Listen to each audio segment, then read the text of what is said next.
Hi everyone, thanks so much for watching. In today's video, I am going to go through all the beauty products I purchased in October. So this is a video that I do monthly. It's a recurring series. I've been doing it since the start of the year. I'll link that whole playlist in case you want to see everything I've purchased this year. But as I do say in all these videos, I am on a low buy this year. I'm trying to purchase less products. I think this month I did pretty good. And actually so far, knock on wood, for November, I've also done pretty good because, we just had the Sephora sale and I actually only picked up a couple things for myself. And spoiler, I think one of them I'm even going to return because I'm not enjoying it. Anyways, so yeah, this is all the beauty stuff I purchased in October. And again, I think I did pretty good. So let's get into it.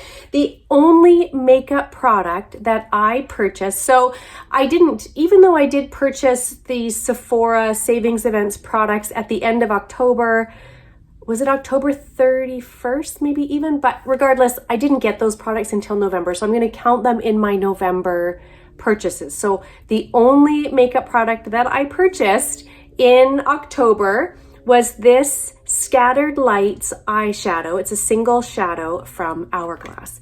And this is in the shade Smoke. Now I do already have the shade Ray.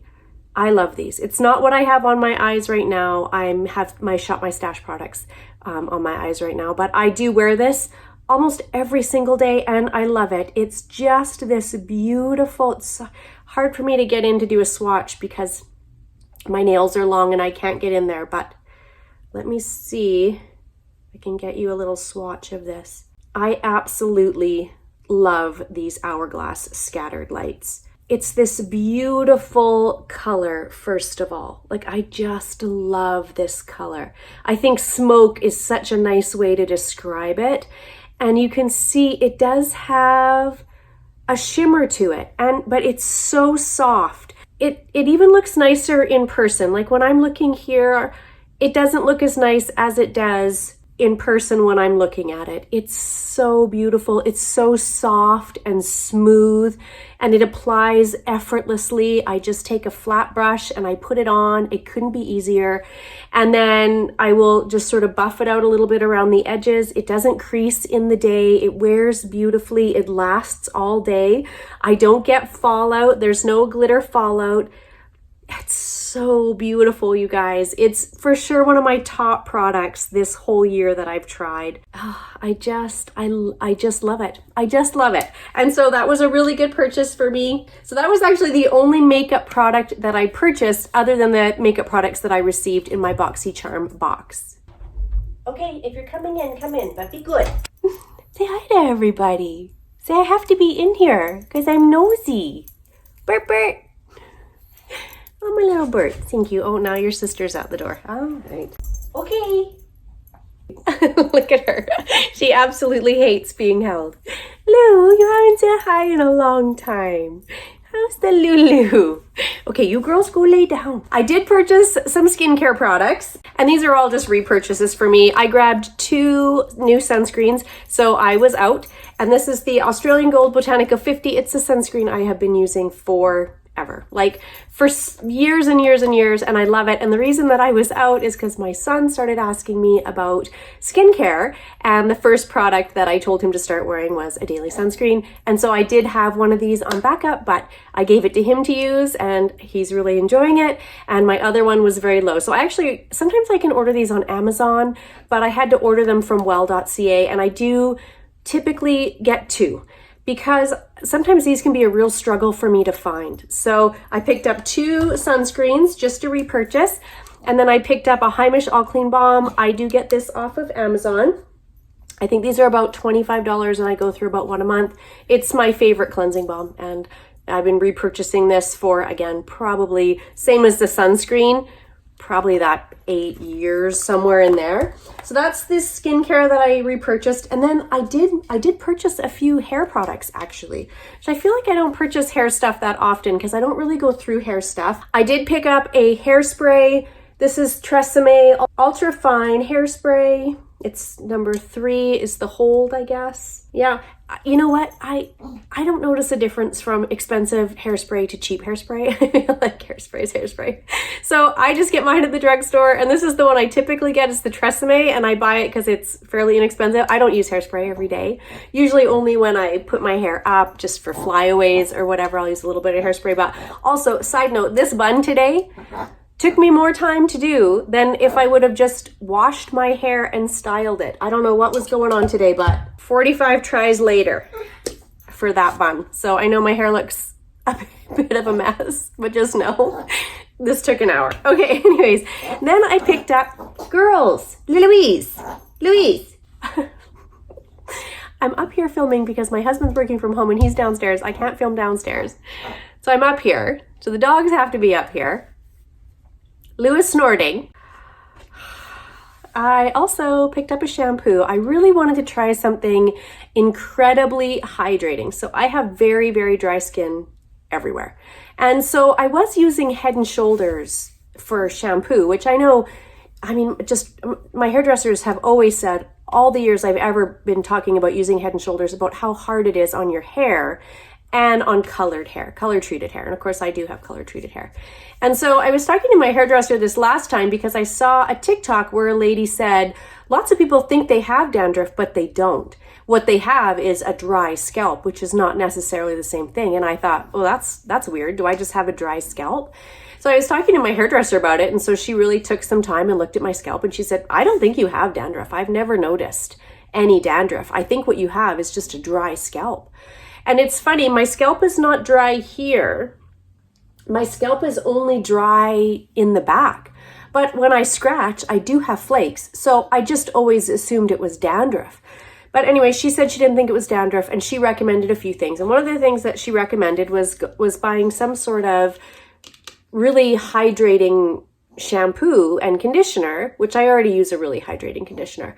And she recommended trying to put some oils back there. And what else did she recommend? I think maybe rosemary extract. I could be wrong about that. But anyways, so this is from Shea Moisture and it's the Manuka Honey and Mafura Oil Intense Hydration Shampoo. This shampoo is not like a traditional shampoo. It's like a lotion, like a really thick lotion, and it doesn't lather. And it's definitely hydrating and moisturizing. And if, like me, you have really a dry scalp, maybe this would be helpful to you.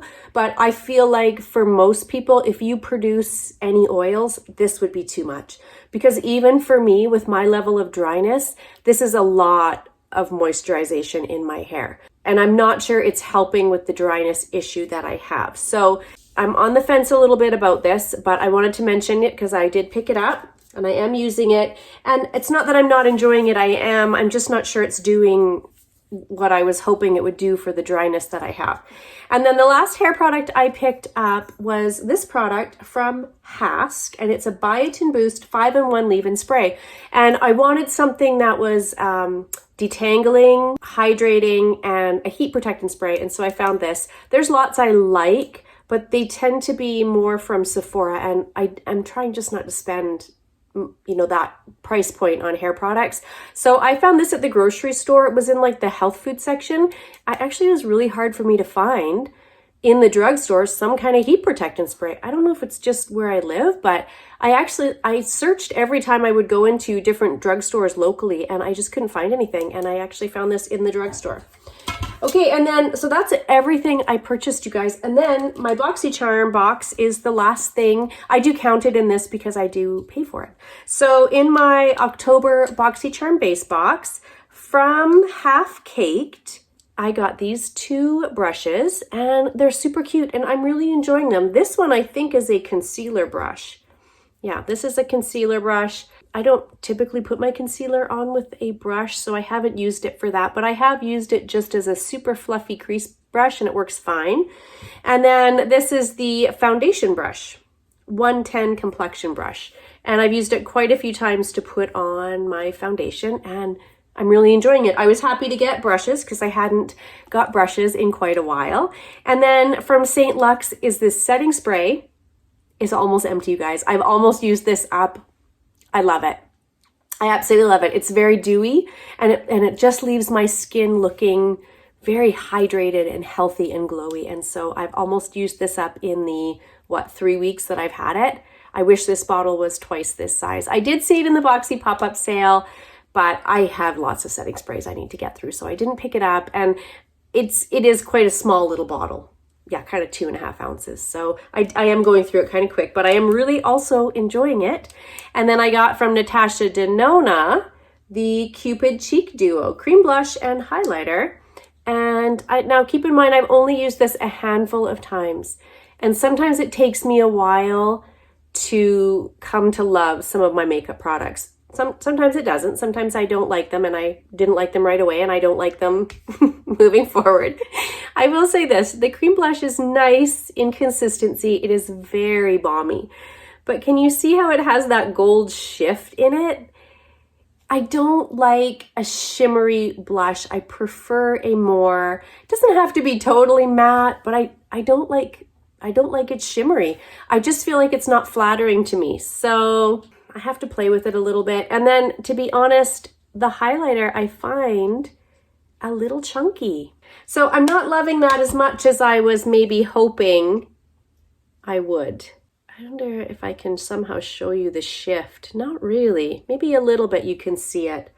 Yeah, it's hard to capture, I think. Let me take my watch off. I don't know if you can see how kind of chunky that highlighter is. I think you can. And so again, I have to play with it. Maybe if I blend it in really well, I have to play with that. I'm not loving that like I was hoping that I would. And then I got this product from the Beauty Crop, and it's an eye primer. I haven't used it. I don't really wear an eye primer, so I haven't used that. And then from Wander Beauty, I got this duo, and there's a cream shadow on the bottom, which I am really enjoying, and then a glittery topper.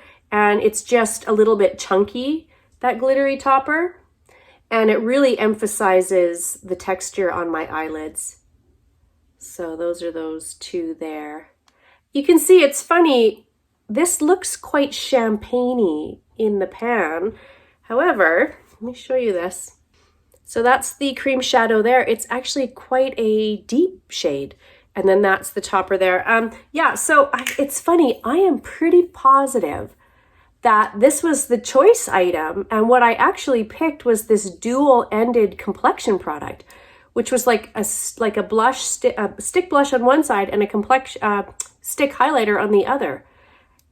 I'm pretty sure that's what I picked. But anyways, this is what I got. And it's not that I'm not enjoying it. I just don't like both products. I do like this cream shadow though. It's quite nice. So there you go, you guys. There's everything I purchased in October. How are you guys doing? Is anyone else on a low buy like me? This has been amazing for me, this low buy. Actually, I don't want to say it's getting easier every month, because it isn't. It's really hard for me not to buy things. I didn't know that about myself, honestly, until I started doing this. It's been hard. It's been hard for me not to purchase. I really have to talk myself out of purchasing things sometimes. So it's been hard for me. But what I will say is, the longer I do this, the more that when I go to purchase something, I really pause and think about it and try to decide if I really need it and if it's worth the money. And more, those answers coming back are no. I don't need it, and it's not worth the money. And so this has been good for me. This has been really good for me. Let me know how you guys are doing. If you're on a low buy, if you're trying to purchase less things, I would love, as always, to hear from you guys in the comments below. So please leave me a comment. And if you enjoyed the video, please give it a thumbs up. And if you're not subscribed, if you would subscribe, that would be amazing. I will see you guys in my next video. Bye, everyone.